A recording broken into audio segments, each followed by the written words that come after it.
So thank you, Fred, and thanks, folks, for showing up. I think Fred's given us an idea of how this will go, so we'll run for 20 minutes or until I'm done talking.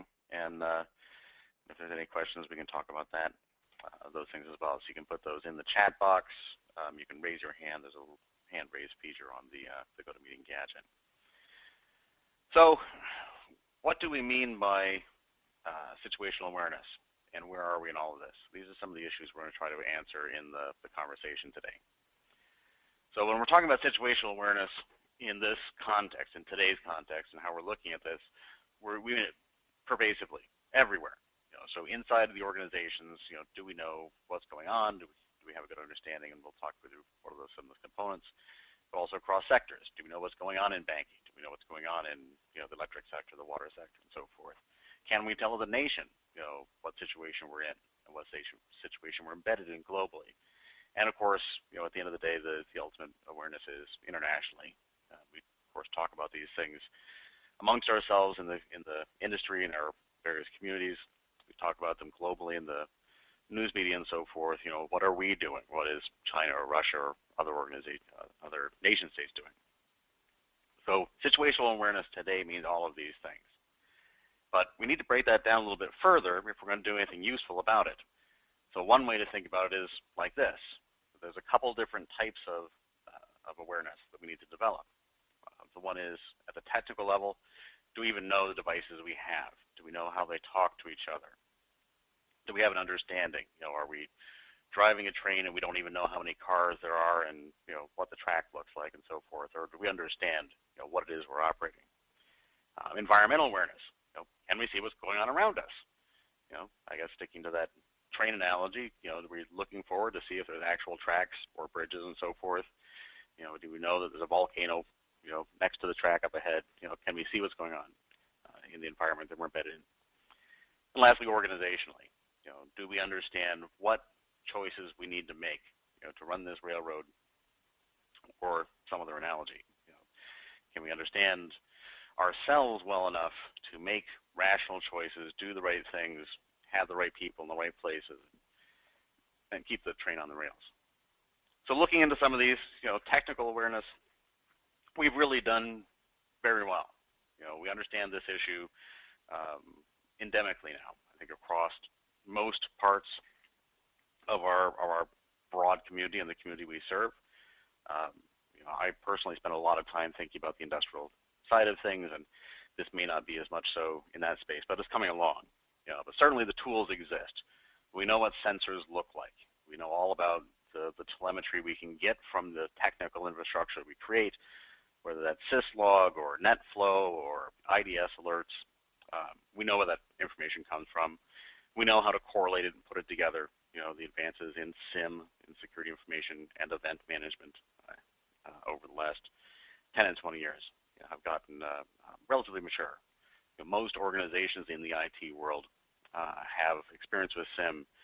As of last year, SIM was actually the largest segment of product selling out there. So we're doing well down that path. And generally speaking, whether we're doing it well or not, but we know about the operations side of things. We have people in places who can run these things variously across various levels. So, and if even where we don't have all these things in place, we know how this is done. So this isn't really an area of growth. It's a matter of application. The environmental awareness side of things is very much an emergent space. Beyond ourselves, how do we know what's going on in the outside world around us? Whomever we are.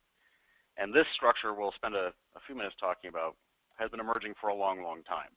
And we're very much in the crux of the development and deployment of this sort of shared infrastructure.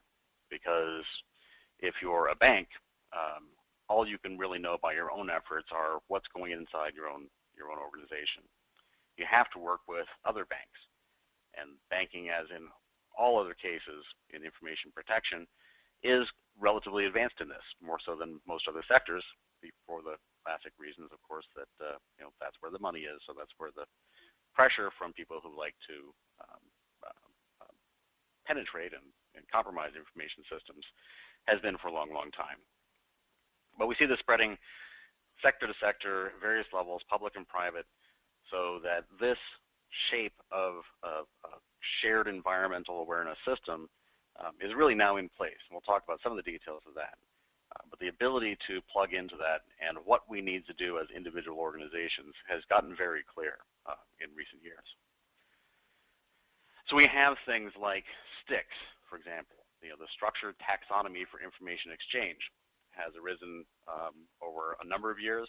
Of course, as all things, it's really the continuation of a process that's gone on for decades. It comes down to, how do I share information if I want to? We've done this in all sorts of other cases, all sorts of other information where we have schemas, whether it's banking information or whatnot, that various parties can use to electronically exchange information. We've done this in various levels with security information to date, but there's various issues that had to be worked out. So the last couple of years, and particularly culminating last year, there's been various discussions and groups, proposing different ways to describe information. And last year, STIX really did, that conversation came to a crescendo, and STIX really did come out on top. So STIX is how we represent information to be shared. TAXI, the taxonomy for, what is this one called? Threat Analytic Exchange of Information, something. Anyways, TAXI is a protocol that's been developed hand in hand with STIX for transporting security information. And the simple way, for anybody who knows anything about how the web works, you can look at this is that STIX is HTML. It's how you write a web page, in this case, how you write security information. And TAXI is HTTP. It's how you move that written page from one place to another so somebody else can do something with it. And we've gotten all sorts of advances in these components of routing and processing this information. How does information move from one place to another? What is it we do with it? And just at this point, we're at the end of a decade or two of debate, and now it's all about implementation. The stops are coming out of the end of the pipes, and information is starting to flow, and it begs a number of questions we'll talk about in just a second. But there are things like Soltra Edge, which as of December 3rd of last year, to give you an idea of the kinds of timelines we're talking about, became freely available. So you can all go out to soltra.com or forums.soltra.com and download a virtual machine that is a free information router. You stand it up. It's got a STIX database. It speaks TAXI, and you can be a node in an information sharing network. Whether you're consuming just from somebody else, whether you're aggregating and distributing information, adding value and whatnot, that's there. It's not even an issue to be talked about. There's a lot of analytic platforms out right now, and there's typically have names like ThreatStream and Threat Central and Threat Connect or Threat Grid or Grid Threat or CyberThreat or CyberSponse or whatnot that over the last several years have been arising, and many have gotten well funded. Many of them are used in significant organizations all over the place, so they're consuming information that's flowing down these standardized pipes and augmenting it, combining it various ways together with various automation and human hands on that, and connecting that down to the correlation engines, to the SIMs and so forth. The ArcSites and others, the Nitros and so forth, have been developing for the last 10, 15 years. And virtually all of the vendors out there, whether companies like Splunk, and we can just go on all day. There's dozens and dozens and dozens of organizations that you could think of that would be involved in this thing. They're all adding STIX and TAXI support. Palo Alto, Cisco, Juniper, everyone. So we've gotten to this level of maturity where we know how to build the pipes. We know that information can flow from one place to another. We know generally, what we want to do with it at those junction points we get to, and we know generally how to get that down to some place and what we might think about doing it with there. There's a number of subtleties in this information sharing thing, and in a minute I'll talk about the timelines of all this. But I think it's important to keep at least these things in mind, that information sharing is about inbound. If you're an organization, you're a utility, you're a hospital, you're a bank, be very, very clear in your head that that what you need to do is consume information. Completely separate topic is sharing information, and let's assume you don't. In the financial industry, which is very good at creating shared situational awareness. 85% of financial organizations don't share anything of their own information with anybody else. And that's great. That's fine. 15% is huge. There's a lot of banks, there's a lot of credit unions, a lot of financial organizations. So we currently have a very large number of data points in the industry that will tell us what's going on. We look at sectors like water, where there's effectively 200,000 water utilities in the U.S. alone. Having a 1% and 2% and having help us 10% of those organizations sharing anything at all, however anonymized, however obfuscated, is fantastic. So those sort of subtleties we need to make sure that people understand so that we have the adoption of shared situational awareness that we can do today. And that the basic other issues of the schemas and transports, that I've talked about already, we know what those are. Policies and practices, quite a different thing, which really speaks to this timeline in shared situational awareness. So we are so much at the crux of this that you can literally play it out in these 3 years. Last year, year of the pipes. Let's have the final conversations in years of conversations about, for example, is it STIX or is it IODEF? Exactly what scheme is exactly what transfer is going to use. How do we automate this sharing? So it's not just people writing emails and sending PDFs. That conversation's over. We know it. It's STIX, Taxi, the free version, just like the Apache web server, the free version is Soltra, vendors writing stuff. We're done. We know what pipes look like. We know what measurements they come in. We know the thread counts. We know whether it's metric or imperial. We know these things. Now you just go get pipes, you get fittings, put them together. And there's a great deal of plumbing to be done in the future, but it's no longer not the interesting conversation of the time. The interesting conversation for this year is, as on the screen there, sources, policies, analytics.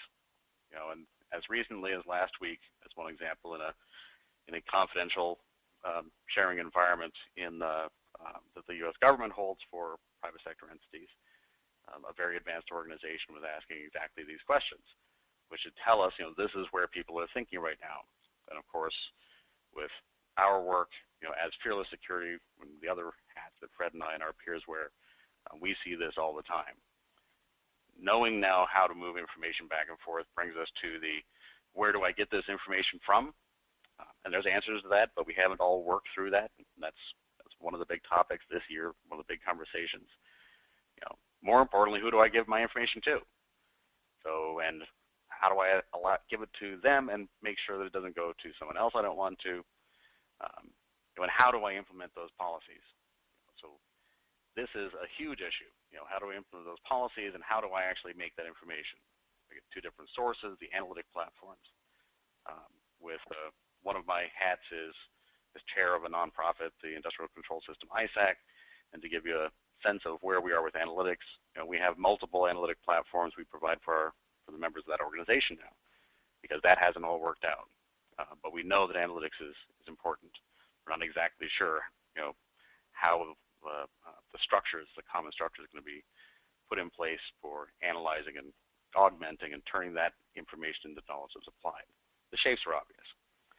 And next year we start to move the common conversation, I believe, into the application, the automation of defensive systems. And again, from this same meeting, the same conference of information sharing last week, this to the point of measuring where we are, the same question came up. So it's really clear to understand that right now you need to get involved with information sharing. You need to know what's going on in the world around you. You don't have to worry about sharing outbound, and you don't have to worry about automation pulling Frankenstein monster problems with your networks. You're not going to do that right now. Next year, the point of the conversation amongst the sort of central community who are working on these things, we'll get to that. We have in various instantiations over the last several years done those things. We know how this works. The technologies exist. Vendors like Centripetal and Cisco and Palo Alto and HP and so forth have all sorts of technologies that can take active defensive measures. We know how that works, but it's really not what people are doing next year. Now, next year we'll have those conversations. You'll see more and more examples that are coming out and how this could be done. But all of this really comes down to something that, as Fearless Security, we spend really all of our time thinking about, because none of the rest of these things are effective, and in many cases can even be done, unless you have that organizational awareness. If this is the understanding that drives the decisions you make as a business, that it's not about buying the fanciest security. It's not about doing quantum cryptography at data at rest. Maybe that's a good thing, maybe it's not. It depends. Generally speaking, of all these things, of these three areas, I talked about technical awareness really briefly because we're really good at that. We're very mature. I talked about environmental awareness at more length because we're not really mature at it, but that structure is really coming into place. The area of these three that we have failed most as a community is the organizational awareness. This has typically been reserved to Fortune 1000, maybe a handful of others. These are the kinds of exercises that are done at 200 to 300 organizations a year globally by all of us. They're exercises that have tended to cost hundreds of thousands of dollars and take months. So most organizations, the vast majority, 99.99, you figure how many nines, of organizations out there who rely on information systems that are part of our shared infrastructure have not had the ability to have anyone walk them through the exercise to give them enough information about themselves so that they can say, at this time, this particular step is the most important for me to take, as opposed to, I've heard that there's this thing people are doing and I'm uncomfortable unless I do it as well. So this has been a huge issue, and insurance is really becoming the driver for this. There are others as well. But insurance is one of those pervasive business processes that affects everything, from fire to how we drive our cars to how we build our buildings and whatnot. And it's really kicked in. So the reason that we should all be happy about this as security people is insurance actually achieves our goals for this. Insurance raises these issues to the board level, to the C-suite level, without having to explain to those individuals how the technical underpinnings of all this work. It doesn't matter to them. They have risks they need to transfer. They have costs of operations and doing business. If someone were to come to them and say that, unless you do things a certain way, you own those risks, or we'll let you transfer that risk to us, but gosh, it's going to be expensive. Until we do that, then all of the efforts that all of us have been after for many, many decades will never really come to anything. But the good news is this is actually happening right now. We've crossed the Rubicon in this one, and we're into the next phase. And we find these wonderful things that underwriters require organizational awareness. This makes perfectly logical sense. You want me to underwrite the risk of your building burning down. Well, I want you to convince me that you know what those risks are, that you should or maybe shouldn't have sprinkler systems, that you do or don't keep all the oily rags piled up behind the furnace. If you don't know those things, then you're on your own. When we all look at how we drive businesses to make these decisions, we could often come back to standards and regulations and so forth. One of the big problems with that is we don't know exactly what to tell people to do. And they're lumpy, slow-moving structures. Unlike that, for the insurance industry, these underwriters, they'll change their requirements organically. They don't really care what the requirement was yesterday. They learn something new, that a certain behavior or a certain lack of behavior increases their risk one way or another, they'll change their requirements overnight.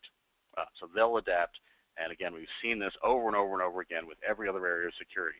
And it's changed architectures, it's changed boat building.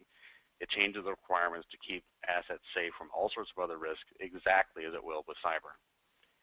And then we look forward to where actuarial data is being compiled, which really hasn't been to date, where we as an industry, through the mechanisms of insurance, will be able to say that an organization of a given type doing a given thing, using certain technologies perhaps, or having certain processes, is either more or less likely to have a given type of incident. This is an awareness that we as an industry do not have to date. We have no empirical, no measurable method to say that if you use a firewall, even if you use it in a certain way, if you use encryption, if you use IDS, it has any measurable difference. And these are the sort of mechanisms that the insurance industry is used to developing. So in our little part of this as Fearless Security, we're providing that understanding so that the insurers can measure whether or not organizations have that organizational awareness, and if not, help them work through that. This is just the sort of eye chart level of visibility to how we do this. You see a URL down the bottom of the page. You can go to that URL and look through this until you're blue in the face. We encourage you to and provide us any feedback on it.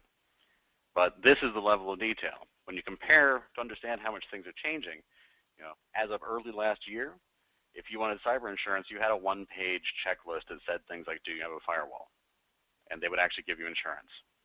Those days are basically over. You might find those policies still out there. They're really not very good. They're not going to give you a lot of coverage. And the insurers are running away from that like a house on fire. They require people to have this much understanding. And of course, back to my comment earlier, we as an industry need to be able to have this available to the vast majority instead of the vast minority of organizations. So it's one of the things that we in our group has been developing for many, many years, is the ability to go through these sorts of exercises with large numbers of organizations in short periods of time for reasonably affordable periods of investment. So looking at where we are with all of this. So we're really at the end of the beginning. That's over. Last year, you saw Lloyd's of London that we work with, AIG, Marsh, and various others make significant announcements, particularly the last quarter and last half of last year, that they're changing the way they do this, that they're requiring greater understanding, they're requiring greater diligence. This year, we can tell from our activities, and we can talk about some of those in the question and answer period if people would like to, that the industry is catching on to this. In finance and healthcare and so forth, organizations are not only coming to accept this, but coming to welcome it. Because now they can finally make sense of all this. They can deal with allocation of resources. They can save money and do a better job and lower their risks so that they're not the next one on CNN or otherwise having a really, really bad day. And since we're moving into this era where policies are requiring reporting, you start to get to the beginning of the actuarial era. And going forward, whether you're a consumer or a producer of protections solutions, products and services, you'll find that you can, for the first time ever, we'll get into this age of being able to empirically say that if I spend $400,000 on X, whatever X may be, my insurer will lower my rates by $300,000. So in 14, 15 months, I actually haven't spent a dime. I'm in a better position. I'm more insurable. Perhaps I even have better coverage. We've never had that before, where decisions actually happen at the board level instead of the middle management technical level. There's a fundamental change in the way everything happens, all driven by the various needs that all of us have to be aware of what we're doing operationally from protective measures.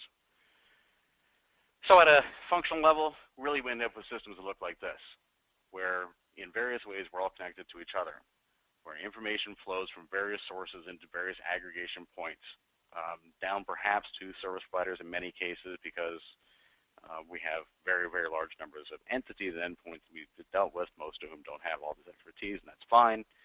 And that information is then consumed by enterprises and asset owners of various types who already have, because of all these things that I'm talking about, an organizational awareness that helps them make intelligent decisions, where they have deployed the technical capabilities to have the technical awareness so they actually know what their systems are doing, where this information can be applied to keep the terrible things from happening in the first place so that, for example, underwriters don't have to pay for it and enterprises don't have to go through all the downtime and communities and nation states don't have to deal with the various downsides of all these things happening. So we're at this point where active situational awareness is coming to fruition, and it's becoming the biggest achievement, frankly, of our community's path. And for a variety of reasons. It's fascinating for people who've been doing this for a long, long time because everything else by itself is interesting but kind of isolated. Uh, this is the ultimate compilation of a lot of things, including, just in summary, this common understanding. Let's all understand the various pieces that we need to make all this work, the technical capabilities that everyone has been developing for many, many years, been tested and proved to be valuable or not valuable or valuable in different ways. These common structures in the public sector and the private sector, in the for-profit space and the non-profit space, in solution providers and consumers, all of these pieces coming together, along with the business drivers.